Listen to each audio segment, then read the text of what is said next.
এদিকে বিডিআর বিদ্রোহের ঘটনায় নিহত শহীদ সেনা কর্মকর্তাদের প্রতি রাষ্ট্রপতি ও প্রধান উপদেষ্টার পক্ষ থেকে সামরিক সচিবরা শ্রদ্ধা নিবেদন করেন। সকালে বনানীর সামরিক কবরস্থানে তাদের প্রতি এ শ্রদ্ধা জানানো হয়। এ সময় বিদেহী আত্মার মাগফিরাত কামনায় মোনাজাত করা হয়। পরে স্বরাষ্ট্র উপদেষ্টা, তিন বাহিনীর প্রধান ও শহীদ পরিবারের সদস্যদের পক্ষ থেকে শ্রদ্ধা নিবেদন করা হয়।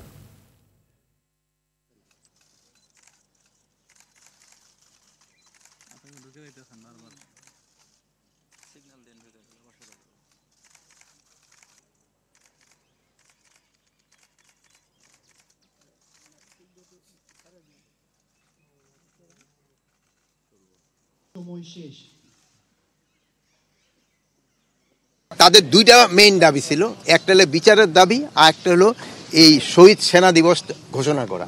তো আমরা কিন্তু শহীদ সেনা দিবস ঘোষণা করেছি এবং আজকে এই শহীদ সেনা দিবস হিসাবেই কিন্তু পালন করা হচ্ছে।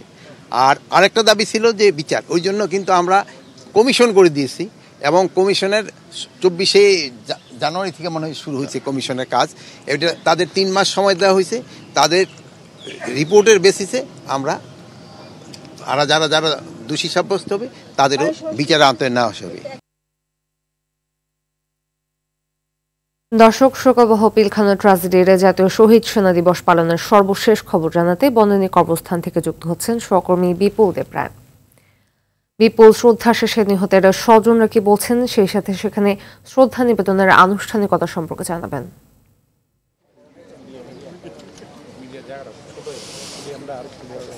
ফাতিমা, আসলে কিছুক্ষণ আগেই রাষ্ট্রীয়ভাবে যে শ্রদ্ধা নিবেদন করা হয় সেটি সম্পন্ন হয়েছে এবং আমরা দেখেছি যে প্রথমে কিন্তু রাষ্ট্রপতি এবং প্রধান উপদেষ্টার পক্ষ থেকে সামরিক সচিবরা শ্রদ্ধা নিবেদন করেন।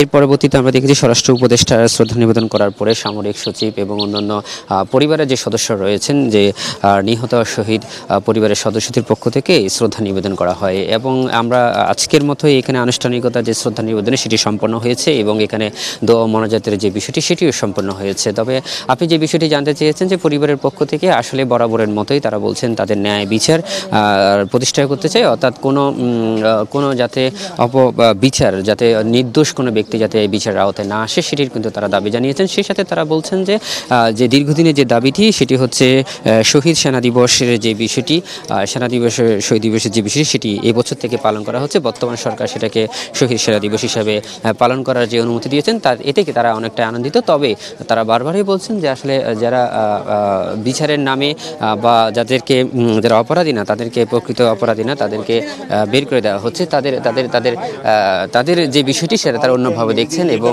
আমরা একটু কথা বলবো শহীদ পরিবারের যে সদস্য রয়েছেন তার সাথে একটু কথা বলবো। আচ্ছা, আজকে সেনা দিবস হিসেবে পালন করা হচ্ছে, সেই সাথে আপনারা এটাকে কিভাবে দেখছেন, সেই সাথে বিচারের বিষয়টা আপনারা জানতে পারেন। আমরা অনেক বছর ধরে আমাদের দাবি মূলত দুইটা ছিল। একটা হচ্ছে গিয়ে আমাদের প্রকৃত অর্থে যে সুষ্ঠু বিচার, এবং সেই সুষ্ঠু বিচারের জন্য আমরা অনেক বছর ধরে জুডিশিয়াল এনকোয়ারি কমিশন একটা দাবি করছিলাম। এখন একটা সাধারণ কমিশন হয়েছে এবং এই কমিশনটা পেছনে ষড়যন্ত্রকারীদেরকে বের করে আনবে, এই বিষয়ে আমরা আশাবাদী ছিলাম। এবং দ্বিতীয় দাবি ছিল হচ্ছে গিয়ে এটাকে যেন শহীদ সেনা দিবস হিসেবে ডিক্লেয়ার করা হয়। শহীদ সেনা দিবস হিসেবে ডিক্লেয়ার করা হয়েছে, তবে আসল যে দাবি সেটা এখনও বাকি রয়েছে। এবং আমি আশাবাদী যে আমরা আন্তর্জাতিক অপরাধ ট্রাইব্যুনালে যে শেখ হাসিনার বিরুদ্ধে একটা অভিযোগ দায়ের করেছি সেটার ইনভেস্টিগেশন এবং বিডিআর কমিশনের ইনভেস্টিগেশন, এই দুটো সম্মিলিতভাবে আমরা পেছনে ষড়যন্ত্রকারীদেরকে পাবো। হ্যাঁ, শুনতে পাচ্ছিলেন আসলে ফাতিমা যেমনটাই বলছিলেন শহীদ পরিবারের পক্ষ থেকে যে আসলে যারা এখানে সম্পৃক্ত রয়েছেন, বিশেষ করে সাবেক প্রধানমন্ত্রী শেখ হাসিনা হতে শুরু করে যারা এই মূল ষড়যন্ত্রকারে যারা জড়িত, এই যে জাতীয় তদন্ত কমিশন গঠন করা হয়েছে, এই তদন্ত কমিশনের মধ্যে দিয়ে প্রকৃত সত্যটি বেরিয়ে আসবে। এবং তারা বলছেন যে জাতীয় তদন্ত কমিশন যে প্রকৃত সত্য বের করে এনে দোষীদেরকে, সঠিক যারা অপরাধটি করেছে তাদেরকে বিচারের কাঠগড়ায় দাঁড় করা হবে, এমনটাই প্রত্যাশা। সেই সাথে তারা বলছেন যে যারা নিরপরাধ তারা যাতে মুক্তি পায় সেটাও কিন্তু তারা দাবি করছেন। তো ফাতিমা, এই ছিল আমার কাছে সর্বশেষ তথ্য বিডিআর সেনা বনানী কবরস্থান থেকে। ধন্যবাদ।